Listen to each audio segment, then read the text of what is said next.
उसका वो port change कर दो, वीजीए कर दो।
Good morning.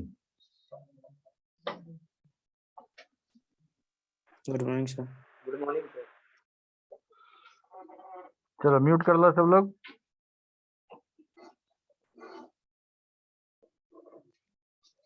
म्यूट कर दिए हैं, मतलब ऑन तभी करना जब कुछ सवाल करना हो। ओके,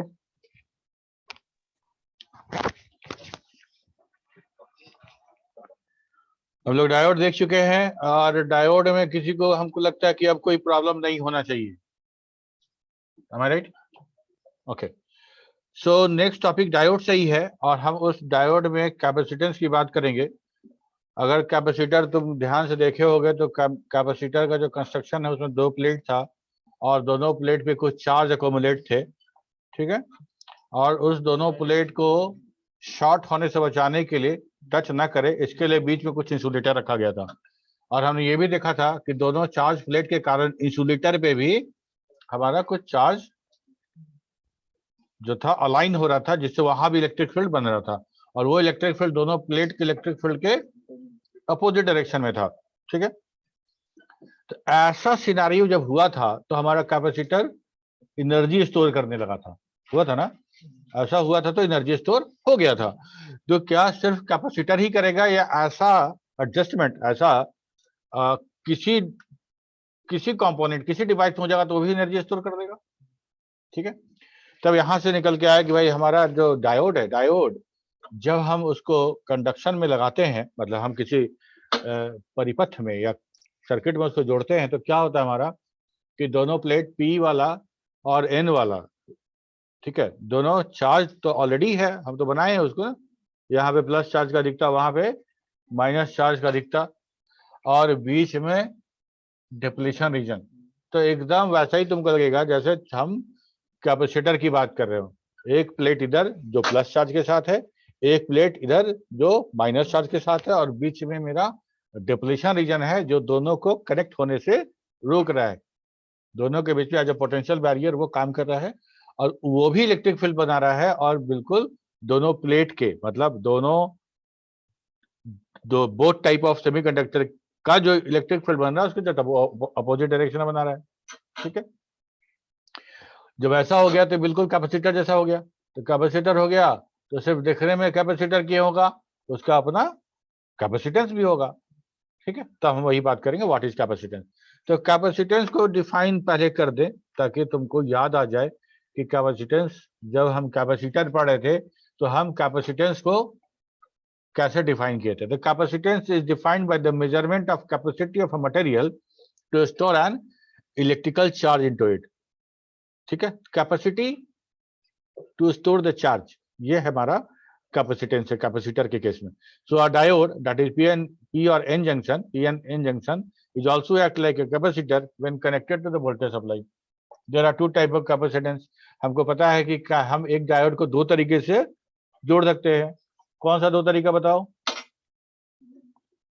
डायोड को हम दो तरीके से कनेक्ट कर सकते हैं, वो दो तरीका कौन कौन सा बताओ?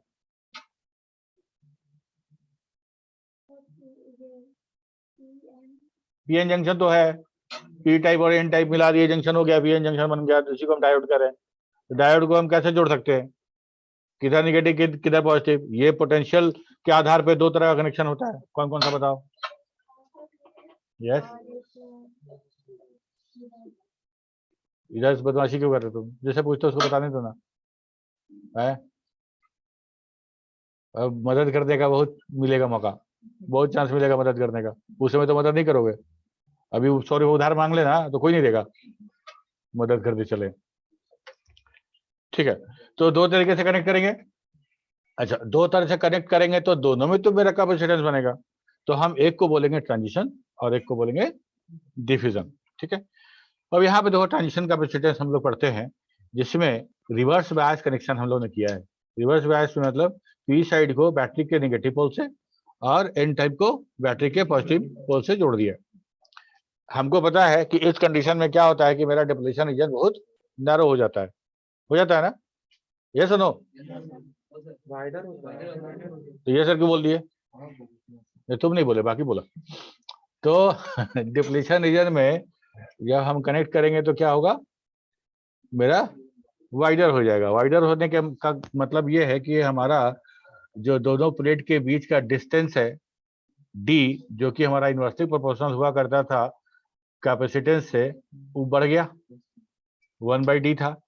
ठीक है, तो ट्रांजिशन कैपेसिटेंस समझते हैं। When diode is reverse bias, reverse current flow through junction due to minority charge carrier, majority charge carriers, that is hole in p region, and electrons in the n region moves away from the junction due to battery potential. Thus, width of the depletion region increases with reverse voltage. Okay, as charge particles move away from the junction, charge change with the respect to the applied voltage. So the change in charge, that is the dq, small change, right? dq with the respect to the change in voltage, that is dv, is the capacitive effect. Such capacitance is called transition capacitance and depletion layer capacitance, or space charge capacitance. और ये this capacitance is not constant but depends on the magnitude of reverse bias voltage. Voltage जैसे से बढ़ाएंगे हमारा constant तो कुछ है नहीं, जैसे जैसे वोल्टेज बढ़ाएंगे वैसे वैसे डिप्लीशन रीजन नहीं बढ़ेगा, वैसे वैसे अंदर का फील्ड जो कि हमारा पूरा वोल्टेज ब्लॉक करने वाला, उसका जो मैग्नीट्यूड है फील्ड का वो भी बढ़ेगा। तो इक्वेशन निकाला गया क्या? कैपेसिटेंस ऑफ ट्रांजिशन सीटी, तो हम लोग लिखे dq by dv, dq by dv कितना वोल्टेज कितना चार्ज। ओके, और इसी को हम लोग जब ये करते हैं क्या बोलते हैं, जो प्रोपोर्शनलिटी कांस्टेंट लगाते हैं, तो एप्सिलॉन a बटा w ऐसा लिखे। What is the permittivity of the semiconductor? a is the area of the cross section of junction and w is the width of the depletion region. W यहाँ भी नीचे रहेगा क्योंकि हमारा वो इन्वर्सली प्रोपोर्शनल है। ये तो हो गया मेरा रिवर्स बायस में। फॉरवर्ड बायस में क्या होगा? फॉरवर्ड, एक मिनट, फॉरवर्ड बायस में किसे पूछो, तुम बताओ। फॉरवर्ड बायस में हम जब कनेक्शन करते तो वो कनेक्शन कैसे करते हैं और डिप्लीशन रीजन कैसा बिहेव करता है उसमें? फॉरवर्ड में पॉजिटिव को पॉजिटिव में से जोड़ के नेगेटिव को नेगेटिव में से। अच्छा, और डिप्लीशन रीजन कम हो जाता है, कम हो जाता है। सही आंसर। तो ये हो गया फॉरवर्ड बायस। जब हमारा डिप्लीशन रीजन कम हो जाएगा और ये बहुत नजदीक बहुत छोटा हो जाएगा तो हमारा डी हमारा कम हो गया ना, और डी हमेशा डिनोमिनेटर में है, तो डी का वैल्यू जितना ज्यादा होगा मेरा टोटल कैपेसिटेंस उतना कम हो जाएगा। Okay, in the forward bias diode the potential barrier at the junction get lowered and depletion region gets thinner. As a result, holes get injected from the p side to the n side and electron get injected from the n side to the p side. These injected charges get stored near the junction and depletion region, holes in the n region and electrons in the p region. ये क्या है? Minority charges है जो हमारा depletion region के इर्द गिर्द जो जंक्शन है उसके इर्द गिर्द वो कलेक्ट होगा, अकोमुलेट हो जाएगा वहां पे। Due to charge storage the voltage lag behind the current producing the capacitance effect. Okay, तो हमारा जो कैपेसिटेंस है इतना तो हम बोलेंगे ना कि जैसे ही कुछ वोल्टेज देते हैं तो अंदर का जो फील्ड है उसको उस वहां पे 0.7 वोल्ट तो मेरा ऐसे ही भी मेरा हमको मिलता है पोटेंशियल बैरियर के रूप में, तो उतना चार्ज वहां पे कलेक्ट हो चुका है। Such a capacitance is called diffusion capacitance or storage capacitance or showed by C subscript D, है ना? The diffusion capacitance CD may be defined as the rate of change of injected charge and voltage. यहाँ भी वही बात है, CD बराबर dk by dV, जहाँ जैसा वहां तक कैपेसिटेंस का फॉर्मूला यही है, एप्सिलॉन लगा देंगे और A by W हो जाएगा। ओके, तो हमको नहीं लगता इसमें कोई खास बात है। हम लोग को पता है, अगर तुमको सेमीकंडक्टर डायोड के बारे में तुम पढ़ लिए, डिप्लीशन रीजन कैसे वाइडर होगा नैरो होगा, ये इसका आइडिया हो गया, और हम लोग कैपेसिटर पढ़े हुए हैं, तो बस समझ में आ गया कि कैपेसिटेंस बनेगा। और Q और V ये दोनों इंपॉर्टेंट है, इसलिए कि हम बात करते थे डाइलेक्ट्रिक का, डाइलेक्ट्रिक मीडियम। हमको तो ये पता है कैपेसिटर के केस में कि हम जितना का बैटरी जितना पोटेंशियल हम अप्लाई करेंगे, वो उतने पोटेंशियल पे पहुंचने पे दोनों प्लेट के बीच में अगर इतना पोटेंशियल बन गया तो मेरा कंडक्शन बंद हो जाएगा। लेकिन प्रॉब्लम क्या हो गया कि जितना चार्ज अक्यूमुलेट हुआ था वहां, जितना चार्ज मतलब अब मैग्नीट्यूड ऑफ द चार्ज में हम वहां उतना वोल्टेज पे पहुंच गए, लेकिन हमारा जो पोटेंशियल बीच में बन रहा था डाइलेक्ट्रिक पे, उसके कारण हुआ ना कि वो उस पोटेंशियल पे बढ़ने नहीं दे रहा था। मान लो हम 5 वोल्ट का बैटरी लगाए हैं और हम इतना कलेक्शन कर लिए चार्ज का कि वो 5 वोल्ट हो सके, लेकिन हमारा बीच का जो पोटेंशियल, जैसे यहाँ पे पोटेंशियल बैरियर बन रहा था, वैसे वो पोटेंशियल बैरियर बन रहा है, तो वो 5 वोल्ट कलेक्ट तो हो गया तुम्हारा चार्ज के हिसाब से, तो उस 5 वोल्ट को वो एडजस्ट कर रहा है थोड़ा सा। तो अब हमको और क्यू चाहिए, और कूलम चाहिए वहां तक पहुंचने के लिए, तो हम बोलते हैं कि ये मेरा परमिटिविटी ऑफ, ठीक है, परमिटिव जो डाइलेक्ट्रिक है वो परमिटिविटी है, वो ऐसा हम परमिटिविटी लगाएं जिससे कि मेरा चार्ज ज्यादा अकोमोडेट करने के लिए उसको प्रेरित करे, उसको पुश करे, तो उससे क्या होगा, मेरा कैपेसिटेंस बढ़ेगा। अब ज्यादा देर तक हम चार्ज ले पाएंगे कैपेसिटर से, ठीक है। ओके, इसके बाद नेक्स्ट था जीनर डायोड। जीनर डायोड समझने के लिए एक जो बेसिक चीज है डायोड का, वो ये समझते हैं कि डायोड को हम बार बार कह रहे हैं ना कि जब रिवर्स बायस पे हम उसको कनेक्ट करेंगे तो फुल वोल्टेज करेक्ट सप्लाई करेगा ना? Yes no? नहीं करेगा? नहीं करेगा? नहीं करेगा? तुम क्यों नहीं बोल रही हो? क्लास तो तब हम तो क्लास जब से कर रहे हैं तब तो तुमसे पूछ ही रहे, और ये तो क्लास हम लोग का पूरा रिवीजन हो रहा है ना। ध्यान दो, नहीं समझ में आ रहा है ना तो बगैर किसी हेजिटेशन के तुम पूछो, ठीक है।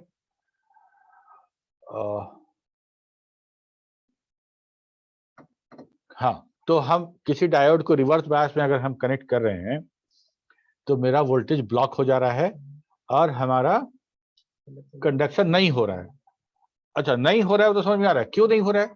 इसलिए नहीं हो रहा है कि डायोड के अंदर आपके खिलाफ षड्यंत्र हो रहा है। वो षड्यंत्र क्या है कि आप जो वोल्टेज दे रहे हैं उसके अगेंस्ट में वोल्टेज बन जा रहा है और आपका वोल्टेज को वो ब्लॉक कर दे रहा है।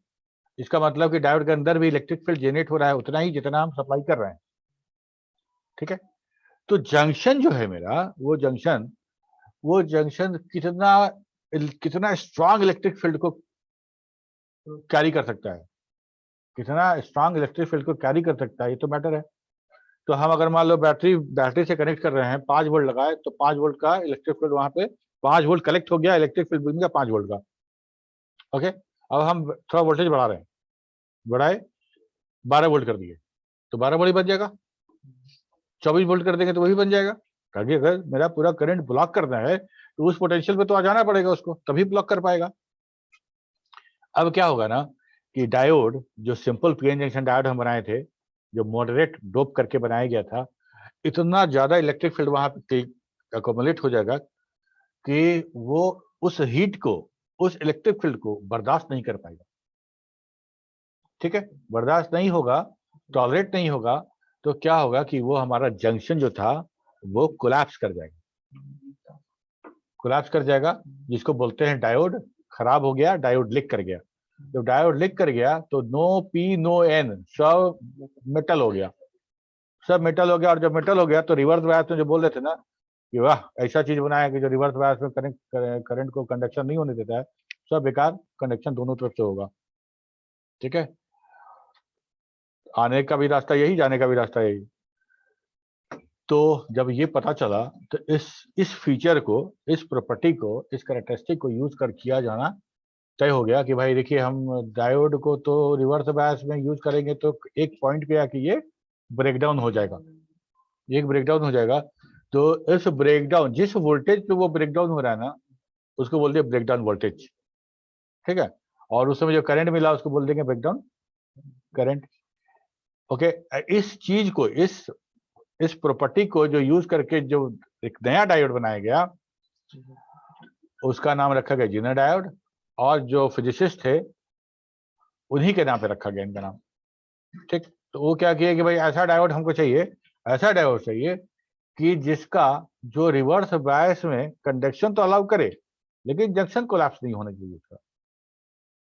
ठीक है, जंक्शन कोलैप्स नहीं होना चाहिए। रिवर्स बायस में एक 12 वोल्ट कैपेसिटी था, तो 12 वोल्ट के ऊपर जैसे ही वोल्टेज जाएगा तो बोलेगा आप नहीं रोक सकते हैं, बांध का पानी बहुत भर गया, आप जाइए, जाने देगा, और जैसे ही कम होगा तो रोक लेगा।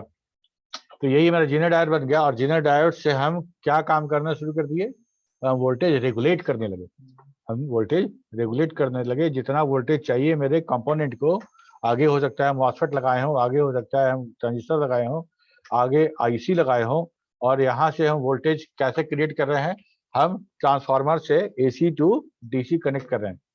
ठीक है, स्टेप डाउन करके हमारा जब 200 वोल्टेज रहेगा तब जो मेरा आउटपुट मिलेगा, और 240 रहेगा, दोनों में आउटपुट में अंतर होगा, होगा ना। मान लो हम 200 पे 5 वोल्ट बना रहे हैं तो 240 250 वोल्ट हो जाएगा कभी कभी, तो 5 वोल्ट से ज्यादा मिलेगा हमको। तो हम तो समझ रहे हैं कि भाई ऐसा होगा। मेरा वो जो बहुत सोफिस्टिकेटेड जो कंपोनेंट आगे लगा उसको तो समझ में नहीं आएगा ना, तो टाटा बाय बाय करके चल देगा। तो हम क्या करें कि हम एकदम 5 वोल्ट तो 5 वोल्ट ही हम सप्लाई दें उसको, चाहे मेरा ये 180 भी हो जाए। अब आज नहीं बोलता है कोई एलईडी वाला कि भाई 160 पे भी चलेगा और 280 पे भी चलेगा, ऐड आता है ना कि इतना से इतना वोल्टेज पे चलेगा मेरा। तो इसका मतलब क्या, कहीं ना कहीं आप वोल्टेज रेगुलेट कर रहे हैं, वोल्टेज को चेक कर रहे हैं, रेगुलेट कर रहे हैं। ये बहुत जबरदस्त आइटम है। ये छोटे स्तर पे वोल्टेज रेगुलेटर के लिए हम लोग जीनर डायोड यूज करते हैं। ठीक है, ये 50 पैसा का मिलेगा, 50 पैसा ओनली। और एक तुम बाकरगंज में जाओगे तो वो तो देगा नहीं, भगा देगा। कम से कम तुमको 1 दर्जन लेना पड़ेगा पूरा का पूरा पत्ता, इतना सस्ता है। तो normal PN junction diode allows electric current only in the forward bias condition. When forward bias voltage applied to the PN junction diode, it allows large amount of electric current and blocks only a small amount of electric current. Hence, forward bias PN junction diode offer only a small resistance to the electric current. When reverse bias voltage applied, the PN junction diode, it blocks large amount of electric current and allows only a small amount of electric current. Hence, a reverse bias PN junction diode offer large resistance to the electric current. ठीक है, ये forward bias, reverse bias, इसके बारे में discuss नहीं करें, इसके बारे में बहुत डिस्कशन हो चुका है। ठीक है, अब हम बात करते हैं कि what is potential barrier. Potential barrier हमको पता है, जंक्शन के इर्द गिर्द जो फील्ड, इलेक्ट्रिक फील्ड बन रहा है, दैट इज पोटेंशियल बैरियर। तो the electric field formed in depletion region acts as a barrier. External energy must be applied to get the electrons to move across the barrier of the electric field. The potential difference required to move the electron through the electric field is called the barrier potential. Barrier potential of PN junction depends on the type of semiconductor material. कैसे? Barrier potential जो है ना, type of material use पे depend करेगा। ऐसा करें तो silicon के केस में हम बात करते हैं 0.7 और जर्मेनियम के केस में 0.3 वोल्ट। ठीक है, डिप्लीशन रीजन जितना कम बनेगा, जितना कम बनेगा उतना ज्यादा मेरा, उतना कम होगा पोटेंशियल बैरियर। ठीक है, तो कम कैसे बनेगा, कम कैसे बनेगा, माइनॉरिटी चार्ज कम रहेगा। या तो हाईली डोप्ड करते, हाईली डोप्ड रहेगा तो माइनॉरिटी चार्ज, क्योंकि रिवर्स बायस में वही मेरा यहाँ कलेक्ट हो रहा था ना। ठीक है, तो barrier potential of the PN junction depends on the type of semiconductor material, amount of doping and temperature. This is approximately 0.7 volt for the silicon and 0.3 volt for the germanium. A Zener diode is a p-n junction semiconductor component which is heavily doped. A Zener diode can be used as a type of voltage regulator for providing a stable reference voltage. A Zener diode is designed to operate in the reverse breakdown region. Okay. अब देखो कैसे काम करता है उसको समझेंगे. The name Zener diode was given after the American physicist Clarence Melvin Zener. इन्होंने ही इस प्रॉपर्टी को यूज किया था और इसको एक्सप्लॉइट करके एक नया चीज बनाया था. ठीक है. ये मेरा नॉर्मल पी इंजेक्शन है, ये हाईली डोप्ड है. ओके. वाइडर डिप्लीशन रीजन तुम लोग को दिख रहा है कि नहीं बोर्ड में? कलर का थोड़ा सा ब्लैक है. यहाँ देखो ये थोड़ा सा यहाँ पे डिप्लीशन रीजन लोग वाइडर दिखा रहे हैं और मेजॉरिटी चार्ज को कम दिखा रहे हैं और मेजॉरिटी चार्ज को ज्यादा दिखा रहे हैं. और यहाँ पे ठीक है, यहाँ छोटा सा राउंड बना हुआ है, गौर से देखो, दिखेगा. ओके. और कॉन्ट्रास्ट बनाना चाहिए था. हाँ, फोन पे दिख रहा है ना. The Zener diode are basically basic building block of the electronic circuit. They are widely used in all kinds of electronic equipment. हम लोग दिखाए थे टेलीफोन चार्जर का. ये देखो, ये टेलीफोन चार्जर है. वो यहाँ पे एक डायोड लगा हुआ है. ये दो जो दिख रहे हो, शीशा वाला, ऐसा वाला है ना. ये डायोड मेरा नॉर्मल डायोड है, काला वाला है ना, सिल्वर पट्टी. ये वाला, ये जो डायोड है, ये नॉर्मल डायोड है. ठीक है. और ये वाला मेरा जो है वो Zener डायोड है. ठीक है. ये क्या है? ये रेजिस्टेंस है, ये कैपेसिटर है, और ये भी कैपेसिटर ही है, लेकिन ये नॉन पोलराइजेबल पीएफ जिसको बोलते हैं. ये भी रेजिस्टेंस है. ठीक है. इसमें एक देखो, यहाँ पे एक शॉर्टकी डायोड भी लगा होगा कहीं ना कहीं. देखो ये वाला जो डायोड देख रहे हो ना, इट इज शॉर्टकी डायोड. ठीक है. जिसमें बोले थे ना कि वो रिवर्स रिकवरी टाइम बहुत कम होता है. ठीक है. That is Schottky diode. इस काम कैसे करता है ना, इसको अच्छा, चलिए काम के बारे में बाद में कभी डिस्कस करेंगे. तो Zener डायोड देख लिए. ब्लैक वाला कंपोनेंट ये ट्रांजिस्टर है ऑसिलेट कराने के लिए. एक्चुअली हम जो 220 हमको 50 हर्ट्ज का जो वोल्टेज मिलता है ना, 50 हर्ट्ज, उसको हमको बहुत हाई फ्रीक्वेंसी पे लेके जाते हैं. हमको बहुत हाई फ्रीक्वेंसी पे लेके जाने का मतलब है कि टाइम वेरिएबल करंट है ना, तो हम उसको बहुत हाई कर देना चाह रहे हैं. 50 हर्ट्ज से लेके हम चले गए 2000 हर्ट्ज पे, तो टाइम वेरिंग बढ़ गया ना. ठीक है. टाइम वेरिंग बन गया तो क्या होगा कि उसके कारण हम छोटे से ट्रांसफार्मर से भी वोल्टेज स्टेप डाउन कर पाएंगे. क्यों? क्योंकि मेरा इंडक्टेंस इसका बहुत हाई होगा. ठीक है. कर इसके बारे में हम लोग डिस्कस करेंगे हम लोग जब रेक्टिफायर पढ़ेंगे तो.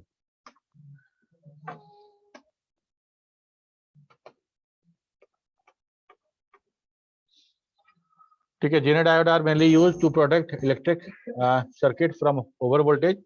A Zener diode is a special type of device designed to operate in the Zener breakdown region. Zener diode acts like normal p-n junction diode under forward bias. Forward bias में कोई use नहीं, forward bias में कोई लोडे नहीं है. Forward bias में क्योंकि मेरा पोटेंशियल जो बनेगा, जो पोटेंशियल बैरियर जो बनेगा बहुत कम है, 0.7 वोल्ट का है. ठीक है. तो उसमें कोई रिस्क नहीं है मेरा, जब तक बहुत हाई वोल्टेज हमने बताया. तो मान लो कि हमको पता है कि नॉर्मल डायोड जो है 100 से 300 वोल्ट काम करता है, तो हम उससे ज्यादा लेंगे तो खराब होगा ही, क्योंकि कुछ ना कुछ रेजिस्टेंस तो पोस्ट करेगा कोई मटेरियल. तो रेजिस्टेंस होगा तो हीट भी होगा. रेजिस्टेंस होगा तो जो लॉसेस ऑफ करंट होगा वो हीट जनरेट करेगा. तो हम इसीलिए ऐसा नहीं कर सकते हैं कि इनफिनाइट वोल्टेज पे काम करेगा. ठीक है. लेकिन नॉर्मल वोल्टेज पे हमारा नॉर्मल जो डायोड होता है फॉरवर्ड बायस में वो खराब नहीं होगा. When forward bias voltage is applied to the Zener diode, it allows large amount of electric current and blocks only a small amount of electric current.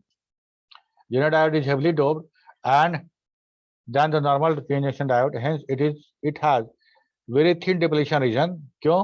क्योंकि हाईली डोप्ड है. इससे क्या हुआ? इससे हुआ कि माइनॉरिटी चार्जेस कम हो गए, तो हमारा डिप्लीशन रीजन भी मेरा थिन बनेगा. Therefore, Zener diode allow more electric current than the normal p-n junction diode. मतलब पोटेंशियल बैरियर का कम होगा. Okay.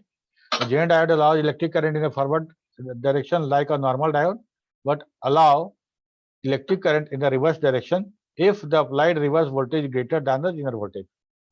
ठीक है. जहां पे नॉर्मल डायोड ब्रेकडाउन करके खराब हो जा रहा था, वहां पे Zener डायोड शुरू होता है. डायलॉग नहीं सुने, जहां तुम सोचना बंद करते हो वहां तुम सोचना शुरू करते हैं, वही है. तो Zener डायोड बोलता है कि नॉर्मल डायोड को जहां तुम डेड हो जाते हो वहां से हम शुरू होते हैं. Zener डायोड का काम ये है. Zener diode is always connected to reverse direction because it is especially designed to work in the reverse direction. Zener diode का जो सिंबल है वो देख लो, डायोड वाला ही था, लेकिन दोनों साइड थोड़ा सा कर्व कर दिए। ठीक है, ये सर्किल अनिवार्य नहीं है। अगर आपसे डायोड का सिंबल दिया जाएगा और पूछा जाएगा कौन सा है, तो आप सर्किल की वजह से उसको काटोगे नहीं। ठीक है, हम ऐसा भी बना सकते हैं डायोड का, डायोड और ट्रांजिस्टर जो सर्किल बनाते हैं ना, that is not necessary. Diode हो गया, यहाँ पे जो सिल्वर पट्टी था वो माइनस होता था और यहाँ ब्लैक पट्टी है, ये हमारा निगेटिव होगा, मतलब ये होगा कैथोड, ये होगा एनोड, और इस तरह से हम सर्किट में यूज करते हैं इसको। अच्छा, अब हम क्या है ना कि जब हम फैब्रिकेट करते हैं डायोड, देखो यहाँ ये भी चार्जर है, चार्जर का ही सर्किट है ये। ठीक है, यहाँ पे देखो ये सस्ता वाला चाइनीज वाला है, तो यहाँ भी लगा हुआ है। ये भी, ये शॉर्टकी डायोड है। नॉर्मल डायोड की जगह पे देखो ये हम ये एक नॉर्मल डायोड है, और ये हमारा लगा हुआ है रेक्टिफायर की जगह पे। नहीं, ये लगा हुआ है हमको इसके फ्रीक्वेंसी बढ़ाने के लिए, है ना।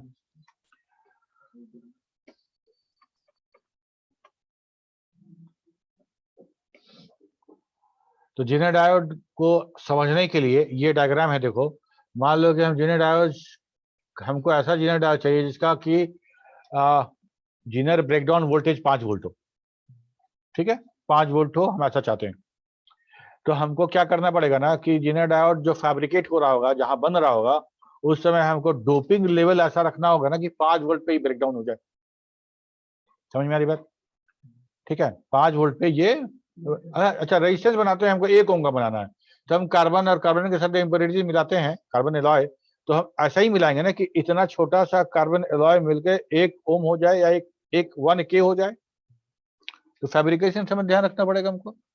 तो इस तरह से जेनर डायोड के साथ भी है, और जेनर डायोड में हम लोग डोपिंग लेवल को कम और ज्यादा करके उसके जेनर वोल्टेज को फिक्स करते हैं। ठीक है, तो मान लो ये एक मेरा सर्किट है और हम यहाँ पे जेनर डायोड को यहाँ पे लगा रहे हैं रिवर्स बायस में। देखो ये माइनस वाला था, माइनस को प्लस से जोड़ा गया है, तो रिवर्स बायस है। रिवर्स बायस में हम यहाँ वोल्टेज लगाए, मान लो हम 5 वोल्ट से कम का यहाँ सप्लाई लगाए और ये मेरा 5 वोल्ट का है, रिवर्स बायस में तो ब्लॉक कर देगा करंट। रिवर्स बायस में जाने देगा? नहीं जाने देगा। ओके, यहाँ से वोल्टेज बढ़ाना शुरू करते हैं, यहाँ से वोल्टेज बढ़ाना शुरू करते हैं, और रेजिस्टेंस की जगह पे समझ लो यहाँ पे लाइट लगाए हुए हैं, यहाँ पे मीटर लाइट ऐसा कुछ है जो हम कंडक्शन हो रहा है ये हमको पता चल जाए। ओके, तो 5 वोल्ट से जैसे ही यहाँ बढ़ाएंगे, जैसे ही करंट बढ़ेगा 6 वोल्ट हो जाएगा, तो जीनर ब्रेकडाउन हम पार कर जाएंगे। ठीक है, तो 5 वोल्ट तक तो बर्दाश्त कर रहा था, 5 वोल्ट का जीनर ब्रेकडाउन हो गया, तो जो 1 वोल्ट गया ना 5 वोल्ट से ऊपर वाला, वो 1 वोल्ट पास कर देगा यहाँ से, और 1 वोल्ट यहाँ पे महसूस होगा हमको, हम यहाँ जो लोड लगाए उस पर। ठीक है, यही है मेरा कि जेनर ब्रेकडाउन हमारा कब काम करेगा, जब हमारा, देखो यहाँ no current flow because zener voltage is not equal to the supply voltage. Current flow because zener voltage equal to the supply voltage, जैसे हो गया बराबर हमारा। अच्छा, नो करंट विल फ्लो, अच्छा ये तो काम हो गया, इस हम लोग देख चुके। वी कैरेक्टरिस्टिक है इसका, देखो फॉरवर्ड बायस में जो मेरा कंडक्शन है यहाँ पे, ये हमारा ये पोटेंशियल बैरियर वाला एरिया है, और उसके बाद फॉरवर्ड बायस में करंट मेरा जितना सप्लाई करेंगे मेरा थोड़ा सा एडजस्ट होगा पोटेंशियल बैरियर के कारण। और ये रिवर्स एरिया वाला, रिवर्स बायस वाला है, रिवर्स बायस में ये वाला वोल्टेज जो था कंप्लीट ब्लॉकेज है। कंप्लीट ब्लॉकेज मतलब थोड़ा सा जो करंट लीक करेगा उसको हम दिखा रहे हैं, ये डिस्टेंस है, और ये मेरा ब्रेकडाउन वोल्टेज है जिसको जीनर वोल्टेज बोल रहे हैं। और यहाँ से यहाँ जैसे ही वोल्टेज मेरा रिवर्स बायस में पहुंचेगा, तो ये वोल्टेज ऐसे ही पास करेगा जैसे फॉरवर्ड बायस में पास करता है। ठीक है, ये जो कर्व बन रहा है ना, ऐसे सीधे आ रहा है और यहाँ से मुड़ जा रहा है, ऐसा घुटना जैसा है, हम लोग का जो घुटना है वैसा है, तो इसीलिए इसको बोलते हैं नी वोल्टेज। इसे बोलते हैं नी वोल्टेज। नी वोल्टेज कौन सा वोल्टेज है? वही जो ब्रेकडाउन वोल्टेज है। ओके,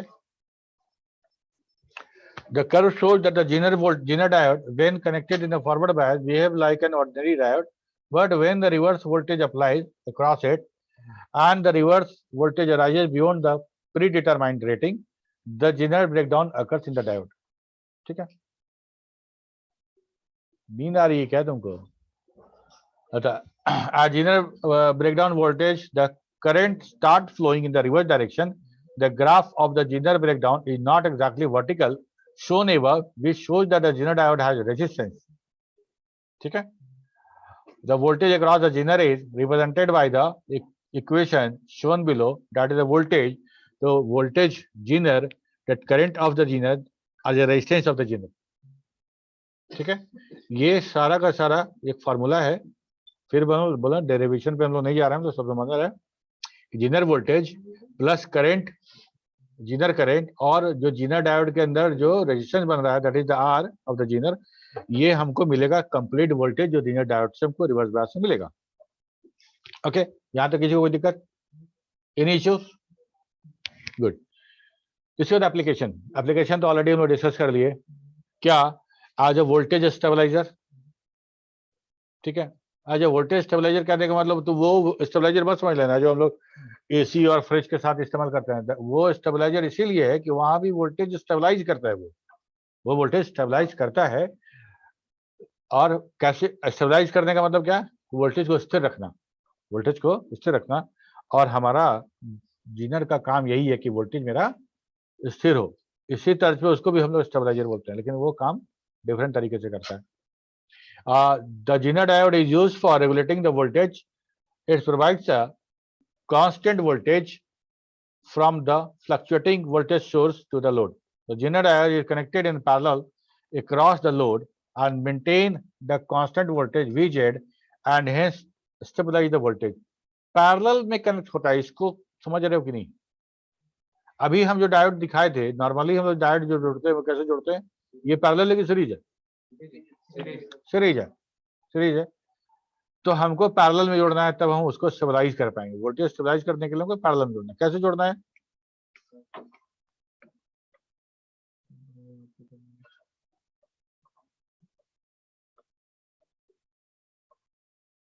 ये देखो, ये मेरा वोल्टेज है और एरो का मतलब है कि मेरा ये वेरिएबल है.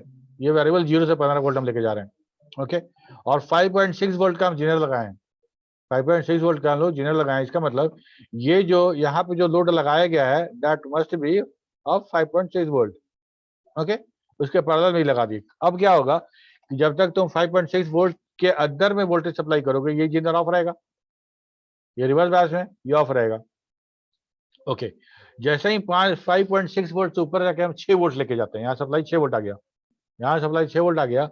जैसे ही 6 वोल्ट इसको मिलेगा तो इसका तो जीनर वोल्टेज था 5.6 वोल्ट. 5.6 वोल्ट से जैसे ही इंक्रीज किया, ब्रेकडाउन हो गया. ब्रेकडाउन हो गया तो क्या हुआ कि 0.4 वोल्ट जो है ना, इधर से ये पास कर गया, इधर से वो ड्रेन आउट हो गया. तो हमको 0.4 वोल्ट अगर ड्रेन आउट हो गया बीच से, तो हमको लोड पे कितना मिला? 5.6 मिला. यहाँ से 6.5 वोल्ट आ गया, 6.5 वोल्ट आ गया. तो 5.6 वोल्ट उसका जीनर वोल्टेज था, उससे जितना बढ़ा वो सब का सब बाईपास हो गया मेरा जीनर से. तो हमको लोड वहां पे उतना ही मिला. ओके, इसका कतई मतलब नहीं है कि यहाँ पे हम 5.6 वोल्ट लगाए हैं और यहाँ पे हम 48 वोल्ट भी दे दें तो ये काम कर जाएगा. ऐसा कतई नहीं है. और हम फ्लक्चुएट, इतना वोल्टेज तो फ्लक्चुएट करता नहीं है. मान लो हम 12 वोल्ट का हम सप्लाई दे रहे हैं, 12 वोल्ट का सप्लाई दे रहे हैं, तो हम ये मान के चलते हैं कि उसका सप्लाई जो होगा वो 10 वोल्ट से लेके 15 वोल्ट तक मैक्सिमम जा सकता है, फ्लक्चुएट कर सकता है ना. तो हमको उसी में रेगुलेट करना है. ऐसा नहीं समझेंगे कि कोई उसमें 48 वोल्ट लगा देगा और हम बचा लेंगे अपने इक्विपमेंट को. ऐसा हम नहीं करेंगे. ऐसा करेंगे डायोड जीनर के साथ, ऐसा नहीं करेंगे. उसके अलग से तरीका है मेरे पास, है ना. तो यहां तक बात समझ में आ गई? ओके, थोड़ा सा अटेंडेंस का काम कर दिया जाए.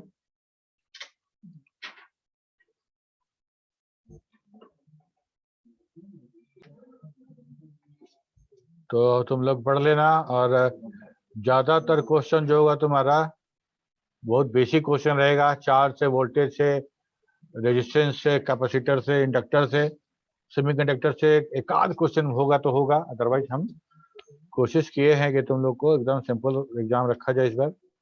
ठीक है, चलो ओके, बाय बाय, मिलते हैं अगले क्लास में.